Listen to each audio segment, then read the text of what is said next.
ஒரு காதல்.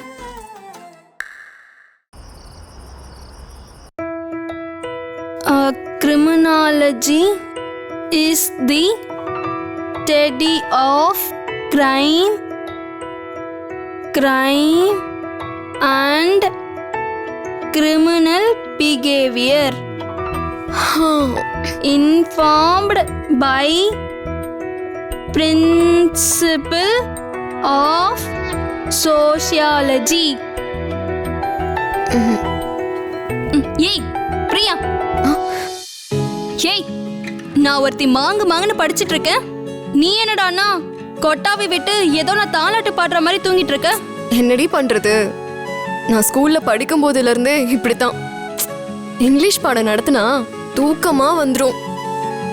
இப்போவும் நீ படிக்கிற இங்கிலீஷ கேட்டு பாடம் நடத்துற மாதிரியே இருந்துச்சா, அதான் தூக்கமா வருது. ஆனா என்னதான் ட்ரை பண்ணாலும் அந்த நிஷா மாதிரி ஸ்டைலா பேச முடியலடி. அந்த நிஷா செம்மையா இங்கிலீஷ் பேசுறால. ஆமாண்டி, அவ பேசுற இங்கிலீஷ பார்த்தா அவ கான்வென்ட்ல படிச்சிருப்பான்னு நினைக்கிறேன். அதனாலதான் அவளால அவ்வளவு ஃப்ளூவெண்டா இங்கிலீஷ் பேச முடியுது. நான்லாம் தமிழ் மீடியம் படிச்சவ, என்னாலலாம் படிக்க மட்டும்தான் முடியும், பேச வராது.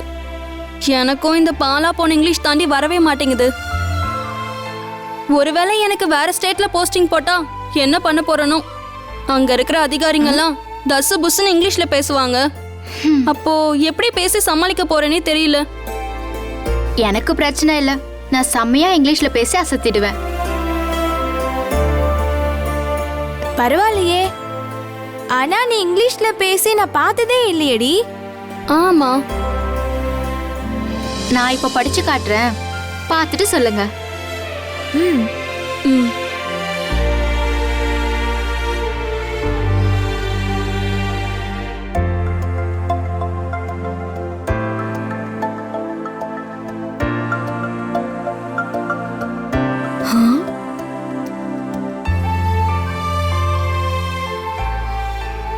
ஏ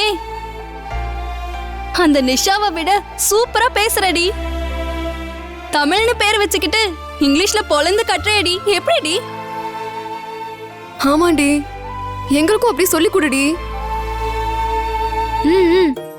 தமிழ் எப்படியாவது எங்களுக்கும் ஸ்போக்கன் இங்கிலீஷ் மட்டும் சொல்லி கொடுத்துரு. நீ இவ்ளோ நல்லா பேசுவன்னு தெரியாம இவ்ளோ நாள வேஸ்ட் பண்ணிட்டோமேடி. அப்போ ஒண்ணு பண்ணுங்க, இந்தாங்க இந்த சாக்லேட்டை ஆளுக்கு ஒன்று எடுத்து உங்க கடை வாயில வச்சுக்கோங்க.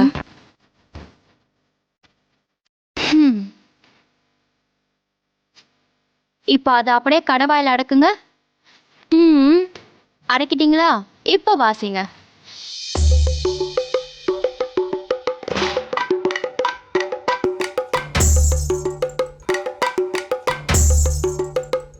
ஏய், நீ சொன்ன மாதிரி சூப்பரா இங்கிலீஷ் பேசுறேன்டி. நான் இப்படிதான் பிராக்டிஸ் பண்ணேன். ஏண்டி? ஏய்,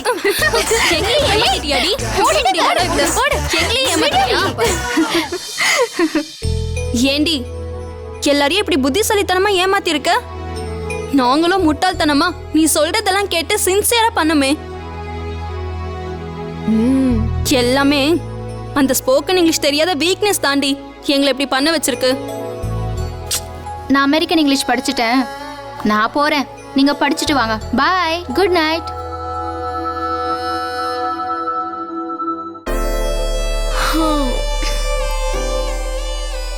எப்படியோ நாளைக்கு எக்ஸாம் எப்படியும் ஊத்திக்க போகுது, அப்புறம் எதுக்கு தூங்காம படிக்கணும்?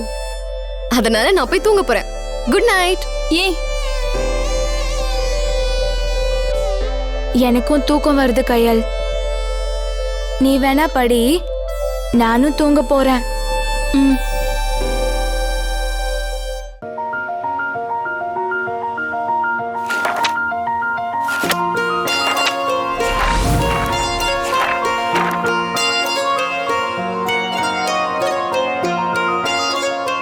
criminologist working with law enforcement take a hard look. Enforcement அப்படின்னா?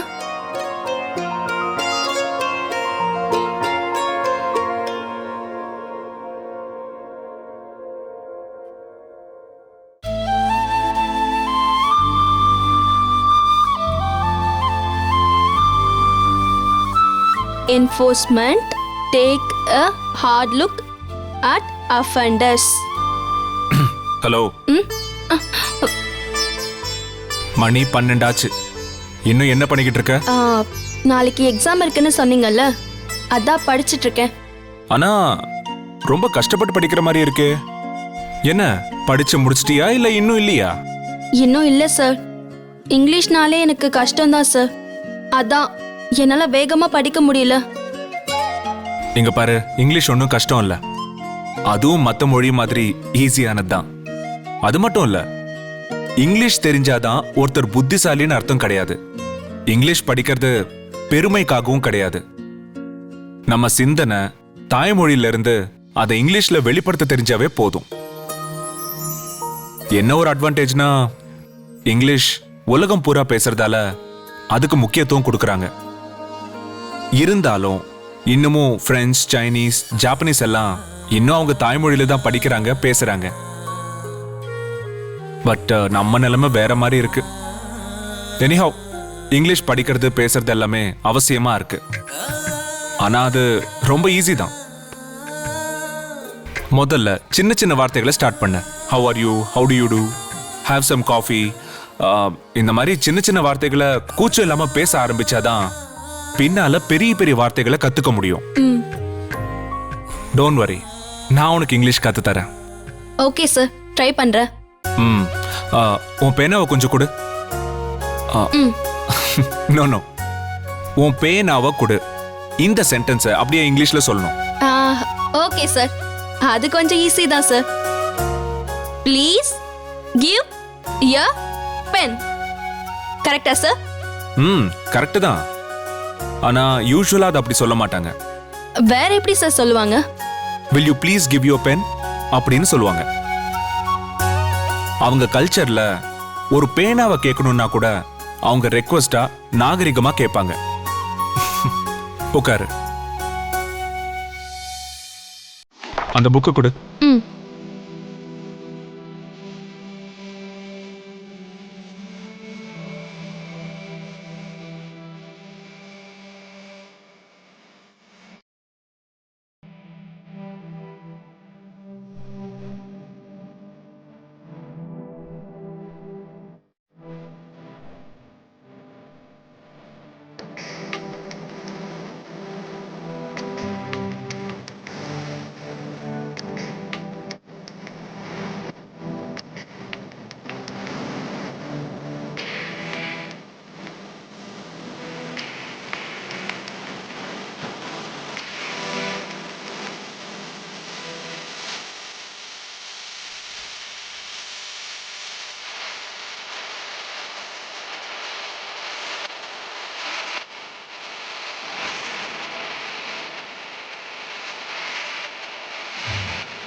Good morning, sir. I need to talk about something. Can we meet at the coffee shop today?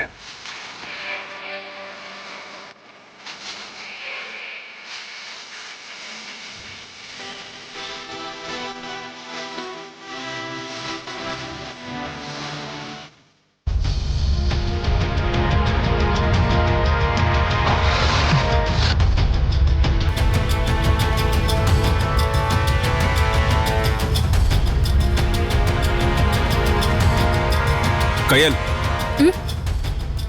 என்ன இது? Good morning sir, I need to talk about something. Can we meet at the coffee shop today? அப்படின்னு message அனுப்பிச்சிருக்க. ஏன் sir, நான் அனுப்புனதுல ஏதாவது தப்பு இருக்கா? ஒரு சீனியர் ஆபீசருக்கு ஒரு ட்ரெயினி இப்படிதான் மெசேஜ் அனுப்புவாங்களா?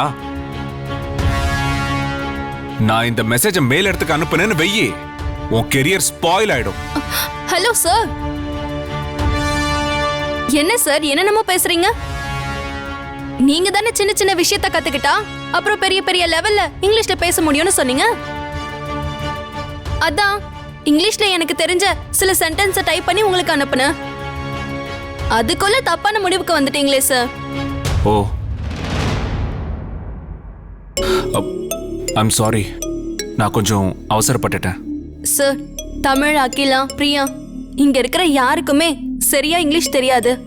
அதனால தான் நீங்க பார்த்துட்டு சரியானு சொல்லுவீங்கன்னு உங்களுக்கு அனுப்புனேன். ஆனா நீங்க என்னடானா யாராவது பொண்ணு நமக்கு மெசேஜ் அனுப்ப மாட்டாங்களான்னு காத்துட்டு இருந்த மாதிரியே தப்பு கண்டுபிடிக்கிறீங்க. இத பார், நான் தான் தப்பா புரிஞ்சுக்கிட்டேன்னு சொல்றேன்ல, அப்புறம் எதுக்கு அதையே பேசிக்கிட்டு இருக்க? நீ நினைக்கிற மாதிரி நான் ஒன்னும் யாருக்காகவும் காத்துக்கிட்டு இல்ல, புரிஞ்சுதா? சார், என்னதான் சொன்னாலும் உள்ள இருக்கிறது தானே வெளியே வரும்.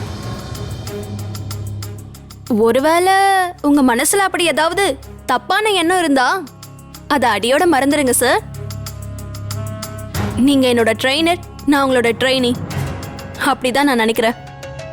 நீங்களும் அதே மாதிரி நினைச்சீங்கன்னா நல்லா இருக்கும். ஐயோ சாமி, என் ஆளை விடு, அது போதும். சார், நான் அனுப்புன மெசேஜுக்கு பதில் சொல்லாமே போறீங்க. என்ன பதில் சொல்ற? என்னோட இங்கிலீஷ் சரியா தப்பான்னு சொல்லிட்டு போங்க சார். அதுக்காக தானே உங்களுக்கு மெசேஜ் அனுப்புனேன். அதை விட்டுட்டு என்னென்னமோ பேசிட்டு போறீங்க. Anyhow, your English is correct. அப்படியே கண்டினியூ பண்ணா நல்லா இம்ப்ரூவ் பண்ணலாம். ஆனா அதுக்காகலாம் எனக்கு மெசேஜ் அனுப்பிச்சிட்டு இருக்காத, பார்க்குறவங்க தப்பா நினைக்க போறாங்க. எதுவாக இருந்தாலும் எழுதி காட்டு, நான் கரெக்ஷன் பண்ணி கொடுக்குறேன். All the best. Thank you sir.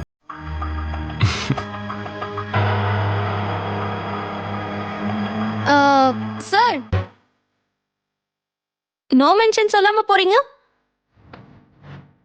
Thank you சொன்னா நோ மென்ஷன் சொல்லணும்னு நீங்க தானே சொல்லி கொடுத்தீங்க. No mention.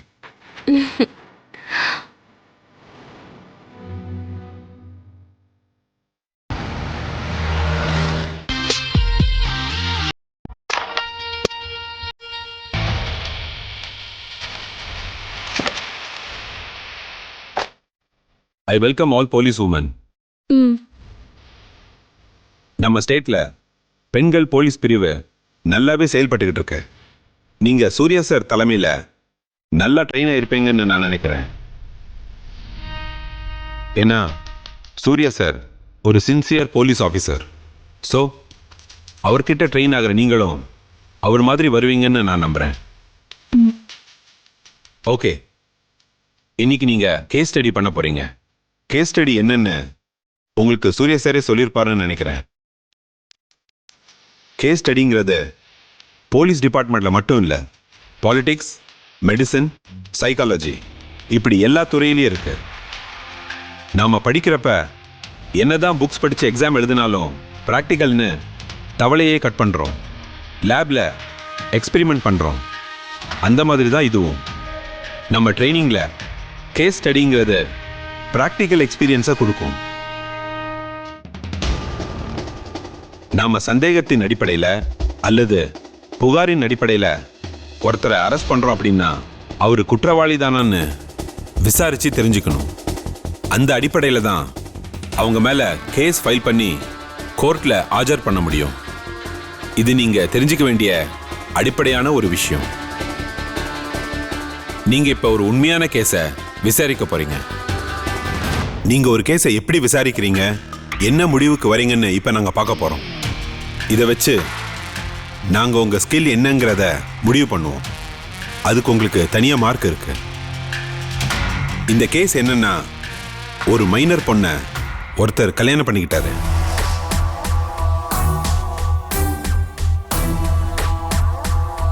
மைனர் பொண்ணை கல்யாணம் பண்ணிக்கிறது சட்டப்படி குற்றம் இல்லையா? Yes sir. அந்த தப்பை இப்போ ஒருத்தர் பண்ணிட்டாரு.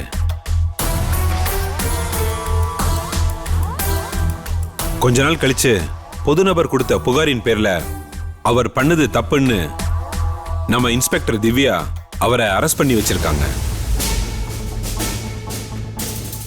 மைனர் பொண்ணை கல்யாணம் பண்ணது, உறவு வச்சுக்கிட்டதுன்னு போக்சோ சட்டப்படி அரெஸ்ட் பண்ணி விசாரிச்சிட்டு இருக்காங்க. ஸோ இங்க அந்த நபரும் அவர் கல்யாணம் பண்ணிக்கிட்ட மைனர் பொண்ணும் இங்க இருக்காங்க. அவங்கள தான் இப்ப நீங்க விசாரிக்க போறீங்க. Okay? Yes sir.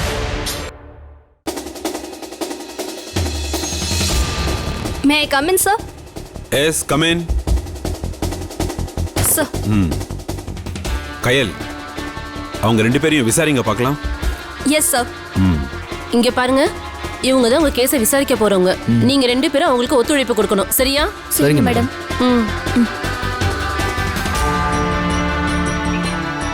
Surya, sir. நீங்க கொஞ்சம் அவங்களுக்கு கைட் பண்ணுங்க, இல்லைன்னா அவங்களுக்கு எதுவுமே புரியாது. Yes sir.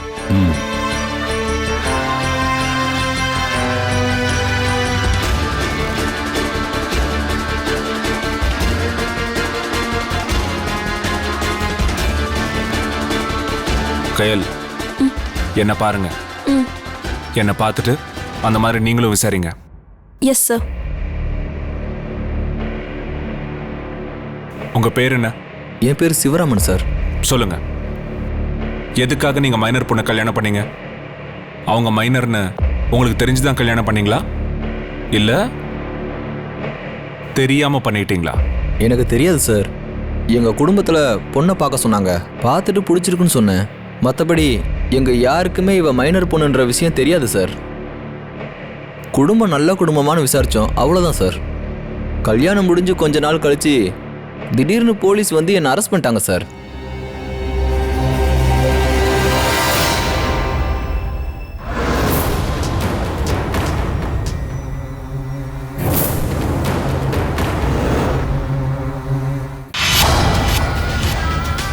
உங்களை நல்லா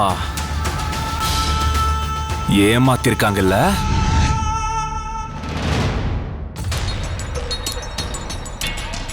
வயசை மறைச்சு திட்டம் போட்டு உங்களை கல்யாணம் பண்ணிருக்காங்க இல்லையா?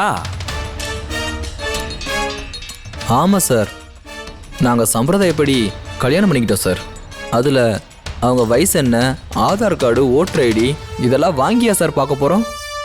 இப்படி ஸ்கூலில் படிக்கிற பொண்ணை பாதியிலே நிறுத்தி கல்யாணம் பண்ணி வைப்பாங்கன்னு நான் கனவுல கூட நினச்சி பார்க்கல சார். என்னை நல்லா ஏமாத்திட்டாங்க சார். ஆனால் நான் என்னமோ ஏமாற்றி கல்யாணம் பண்ணிக்கிட்ட மாதிரி பார்க்குறாங்க சார். போக்சோ சட்டம்லாம் சொல்கிறாங்க. எனக்கு ரொம்ப பயமாக இருக்குது சார். பயப்படாதீங்க சிவராமன். நீங்க கோர்ட்டுக்கு போனா அந்த பொண்ணுக்கு தான் தண்டனை கிடைக்கும். ஏன்னா தன்னோட வயசை மறைச்சு கல்யாணம் பண்ணிக்கிட்டது அவங்க. கல்யாணத்துக்கு அப்புறமும் உண்மையை சொல்லாம நம்பிக்கை துரோகம் பண்ணதும் அவங்க தான்.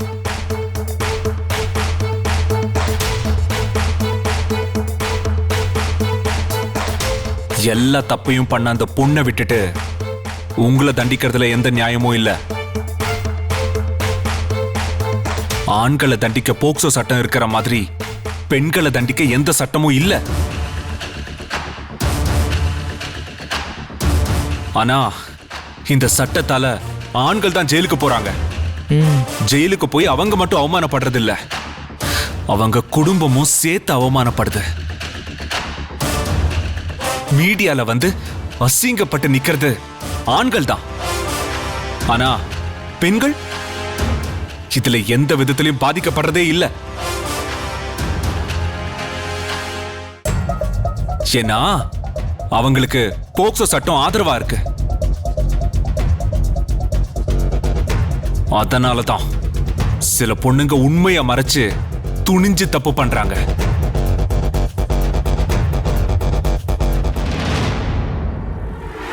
சார் ப்ளீஸ், உங்களை கைட் பண்ண தான் சொன்னாங்க, அவ்வளவுதான்.